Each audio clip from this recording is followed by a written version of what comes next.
जय हिंद दोस्तों, पाकिस्तान में इमरान खान से ज़्यादा भाजपा की हुकूमत चलती है, इसीलिए भाजपा मिसाइल पे ज़्यादा खर्च करते हैं। ये देखकर पाकिस्तानी न्यूज़ एंकर आरजू काज़मी का फूटा गुस्सा। आरजू काज़मी ने कहा, खाने को दाने नहीं फिर भी हम मिसाइल पे खर्च कर रहे हैं, ऐसा क्यों? तो चलिए दोस्तों देखते हैं आज का वीडियो। जय हिंद। ये जो रियासत मदीना बनाने जा रहे हैं इमरान खान साहब, जो कि हमारे प्राइम मिनिस्टर हैं, आप सब जानते हैं खान साहब को। या तो इन लोगों ने खान साहब की पिक्चर ही नहीं बदली है, रोने वाली है कि फोन नहीं आ रहा। पता नहीं क्या प्रॉब्लम है इन लोगों को। मेरी टीम ना बहुत निकम्मी, मैं सोच रही हूँ इन सबको निकाल दूं ना जॉब से बिल्कुल, इसलिए कि ये लोग कोई ढंग का काम करते ही नहीं है। इन्होंने खान साहब की ना इसी तरह की पिक्चर लगाई हुई है, या फिर ये तालिबान खान वाली ने, ये भी मुझे नहीं पसंद है। रियासत मदीना में जो खान साहब ने बनाई है उसमें उन्होंने जिना हॉस्पिटल जो है वहां पे ये कहा गया है कि हमारा बहुत बड़ा एक हॉस्पिटल है जिना हॉस्पिटल के नाम से। वहां पे जी मेडिसिन फ्री मिलती थी, और साथ ही जो कैंसर के पेशेंट्स थे उनकी केमोथेरेपी भी फ्री में होती थी। तो ये दोनों चीजें बंद कर दी गई हैं, और अब फ्री में ना तो मेडिसिन मिलेगी और ना ही केमोथेरेपी होगी। साथ साथ मेडिसिन की प्राइस जो है वो एक बार फिर बढ़ा दी गई है, और आई एम श्योर कि इस बात का खान साहब को अभी तक पता नहीं होगा। वो टीवी पे देखेंगे तो शायद उनको पता चल जाए कि आपके होते हुए जो है वो मेडिसिन की प्राइस एक बार फिर बढ़ा दी गई है, और ऐसा कई बार पहले भी हुआ है। और ये कहेंगे कि जी माफिया ने बढ़ा दी है, मुझे तो पता ही नहीं था। हाँ, मगर ये जरूर है कि इसके साथ ही एक फतेह-1 मिसाइल के नाम से जो है एक कामयाब एक्सपेरिमेंट किया गया है मिसाइल का, जिसके लिए बाजवा साहब ने, वड्डे वाले बाजवा साहब, कमर जावेद बाजवा साहब ने जो है वो पब्लिक को मुबारकबाद दी है कि जी हमने एक मिसाइल और बना लिया है। सर, ये मिसाइल खाना ना शुरू कर दे हमारी आवाम, इसलिए कि रोटी खाने के लिए तो उनके पास है नहीं, महंगाई की वजह से। मेडिसिन आप लोगों ने जो जिन लोगों को फ्री मिलती थी, केमोथेरेपी फ्री होती थी, वो सब तो बंद करा दिए। सारा पैसा मिसाइल बनाने में लगा देते हैं, और फिर शेख रशीद साहब कहते हैं कि जी पाव पाव के हमने बना के रखे बम, और वो हम फेंकेंगे भारत के ऊपर, और वो जाके लगेंगे जी सिर्फ और सिर्फ हिंदू जो होंगे उनको, और मुस्लिम्स को छोड़ देंगे। तो मेरे ख्याल है उसी किस्म के कोई और बम भी आप बना रहे हैं, और इस बात की आपको कोई परवाह नहीं कि आम आदमी भूखा मर रहा है। खैर, हम चलते हैं आगे और हम एक वीडियो और देखते हैं। आपको पता है कि 95 और 92 के बीच में 7 सालों में शरीफ खानदान ने 6,000 अरब रुपया कर्जा लिया, 6,000 करोड़ रुपया कर्जा लिया, 6 अरब रुपया कर्जा लिया। फिर से सुन लो, 7 सालों में 6 अरब रुपए का कर्जा लिया। देखा आपने खान साहब क्या बता रहे थे। ये कैलकुलेशन मेरी समझ में तो नहीं आई, अगर किसी और की समझ में आ गई हो तो मुझे जरूर बताइएगा। लेकिन ये जरूर बता दूंगे, खान साहब की गवर्नमेंट के होते होते, जैसे मैं पहले मेडिसिन की बात कर रही थी, तो इस बार उनके 3 साल दौर में जो गवर्नमेंट का है, 8वीं बार जो है, यानी 8th टाइम जो है वो मेडिसिन की कीमत में खुद ही इजाफा हो गया। और मेरा ख्याल है जो खान साहब मुसलसल आपको पौधे लगाते हुए नजर आ रहे हैं, ट्रीज लगा रहे हैं, कभी कुछ कर रहे हैं, वो शायद इसीलिए लगा रहे हैं कि लोग जो है आम सी जो जड़ी बूटियां होती हैं वो इस्तेमाल करें और उससे अपना इलाज करें, और छोड़ेंगे मेडिसिन जो काफिरों का बनाया हुआ है, भला हम क्यों इस्तेमाल करें। लेकिन खैर देखते हैं कि उसके आगे होता क्या है, और खान साहब कब तक इसी तरीके से पब्लिक को मामू बनाते रहेंगे। पाकिस्तान में तो जी लोग दिमाग के बगैर गवर्नमेंट चला रहे हैं पिछले 3 सालों से, उसके ऊपर तो किसी ने कोई ऑब्जेक्शन नहीं किया कि जी आपके पास दिमाग नहीं है फिर भी आप गवर्नमेंट चलाए चले जा रहे हैं। लेकिन उस पर कौन बोले जी, इसलिए कि जाहिर है कि इतना तो कोई नहीं बोल पाता ना। आपको पता है पाकिस्तान में इतना मुश्किल है बात करना, लेकिन फिर भी थोड़ा सा सोचना चाहिए, और थोड़ा सा ऐसा कि गवर्नमेंट जो है थोड़ा बैलेंस होके चले तो ही बेहतर होगा। खैर, हम चलते हैं अपनी अगली वीडियो की तरफ। हमें भी आप ही लोगों ने सेलेक्ट किया है, इलेक्ट किया है, लेकिन अगर सेलेक्ट भी किया है तो आप ही लोगों ने किया है, किसी और ने नहीं किया।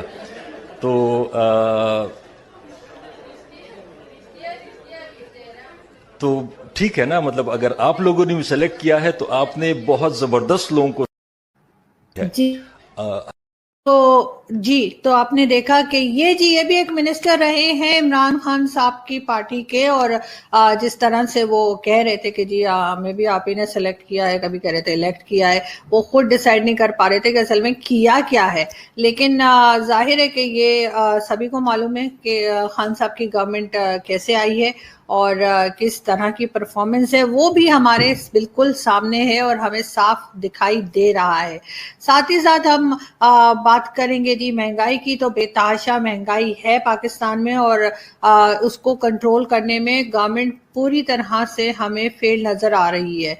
हम जी बात करेंगे, ये देखिए ये पिक्चर भी मैंने ट्विटर पे भी शेयर की थी और इसमें यही लिखा है कि जी ये पता नहीं कौन सी पिक्चर देख के सो गए हैं या फिर ये वो लोग हैं जो इमरान खान साहब की जो है वो जैसे कहना चाहिए जो तकरीरें हैं इमरान खान साहब जो एड्रेस करते हैं पब्लिक के साथ, शायद वो सुन के ये लोग सो गए हैं। लेकिन फिर भी सोचने वाली बात है कि खान साहब की जितनी पिछली जो तकरीरें थी, जो उनकी गवर्नमेंट बनाने से पहले थी, गवर्नमेंट बनाने के बाद थी, सुना है कि उस पे कुछ लोग जो हैं काम कर रहे हैं और उनको सारी उनकी तकरीरों को जमा करके और उसकी एक बुक की शक्ल देंगे, और जाहिर है कि वो कोई जोक की बुक होगी और लतीफ़ों की बुक होगी जिसे लोग पढ़ेंगे और इंजॉय करेंगे, हंसेंगे, क्योंकि खान साहब की स्टेटमेंट्स जिस तरह की होती हैं उसमें यही कुछ किया जा सकता है।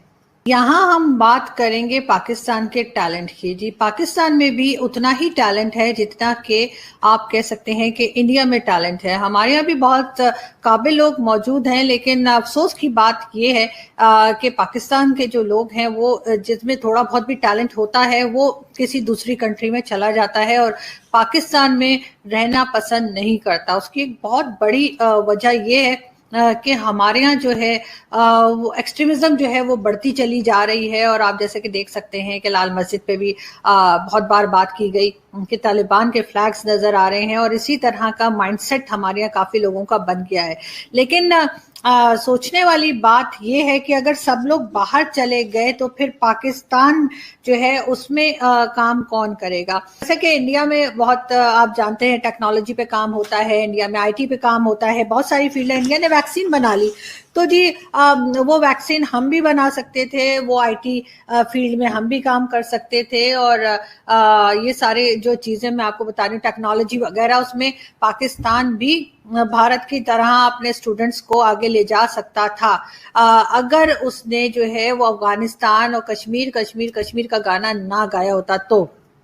मगर अनफॉर्चुनेटली हमें जहां फोकस करना चाहिए था, हमें इकोनॉमी पे फोकस करना चाहिए था, हमें एजुकेशन पे फोकस करना चाहिए था, हमें अपनी यूथ पे फोकस करना चाहिए था, ताकि हम उनको आगे ले जा सकें। हम उनको जो है जैसे कि हमें मोहित यूसुफ साहब की फिर बात करूंगी, हमें इनको लेके आना पड़ा और हमें इनको लाखों की सैलरी देनी पड़ रही है। इसके बजाय यहीं के लोग जो है इनसे बेहतर काम कर सकते थे। हम स्पोर्ट्स में बहुत आगे जा सकते थे, हमारे पास स्क्वॉश के लिए भी टैलेंट है, हमारे पास हॉकी के भी हैं, क्रिकेट के भी हैं, और दूसरे कई स्पोर्ट्स ऐसे हैं। अभी आपने देखा ओलंपिक में भी जो हो रहे थे उसमें भी हमारे यहाँ के टैलेंट को बहुत पसंद किया गया। लेकिन अनफॉर्चुनेटली पाकिस्तान ने इन सब चीजों के ऊपर जो है वो फोकस नहीं रखा, और हमारा जितना भी टॉप टैलेंट है, चाहे वो डॉक्टर्स हों, चाहे वो इंजीनियर्स हों, चाहे वो स्पोर्ट्स के हों, चाहे वो किसी भी फील्ड से हों, आईटी से हों, इकोनॉमी से हों, इकोनॉमिस्ट हों, जो भी हों, वो सबके सब बाहर हैं।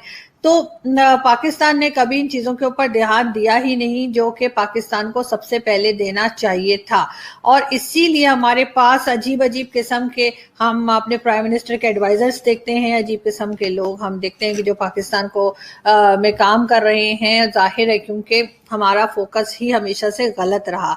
हमने कभी कोशिश ही नहीं की कि हम इकोनॉमी को खड़ा कर सकें, हमने कभी कोशिश ही नहीं की कि हम एजुकेशन फील्ड में काम करें, अच्छा काम करें। जो एजुकेशनिस्ट हैं हमारे यहाँ डॉक्टर परवेज हूद भाई और इस तरह के दूसरे लोग, हम उनको आगे ला सकें। हमने हमेशा मजहब को आगे रखा, जिसका हमें बेतहाशा नुकसान हुआ। मगर हमने अपनी हिस्ट्री से ना सीखने की कसम खा रखी है। हमने यही फैसला किया है कि हम किसी चीज से कुछ नहीं सीखेंगे, ना हम अपनी हिस्ट्री से कुछ सीखेंगे, ना हम अपने पड़ोसियों से कुछ सीखेंगे, और ना ही बाकी की दुनिया से कुछ सीखने का हमने सोच रखा है। इसी वजह से पाकिस्तान आज IMF के शिकंजे में भी है। हमें सारी दुनिया में जो है वो लोन मांगना पड़ता है, फंड्स मांगने पड़ते हैं, हमें वैक्सीन के लिए भीख मांगनी पड़ती है, कोरोना वैक्सीन के लिए हमें लोगों के आगे हाथ फैलाना पड़ता है, और कोई भी कंट्री जो हमारे यहाँ प्रोजेक्ट लगाती है वो फिर हमें जिस तरह से ट्रीट करती है वो भी हम अच्छे से जानते हैं। हमारे पासपोर्ट की कोई वैल्यू नहीं है दुनिया में, ये भी हमें मालूम है बहुत अच्छे से कि पाकिस्तान के पासपोर्ट को किस नज़र से देखा जाता है। लेकिन अनफॉर्चुनेटली जो लोग इस चीज़ों पे काम कर सकते हैं वो सिर्फ अपनी गवर्नमेंट चलाने के लिए आते हैं, कुछ टाइम गुजारते हैं, अपनी गवर्नमेंट चलाते हैं और फिर वो गायब हो। तो अगर आपको हमारा वीडियो पसंद आया तो वीडियो को लाइक करें, शेयर करें और ज़्यादा से ज़्यादा सब्सक्राइब करें। Thank you so much.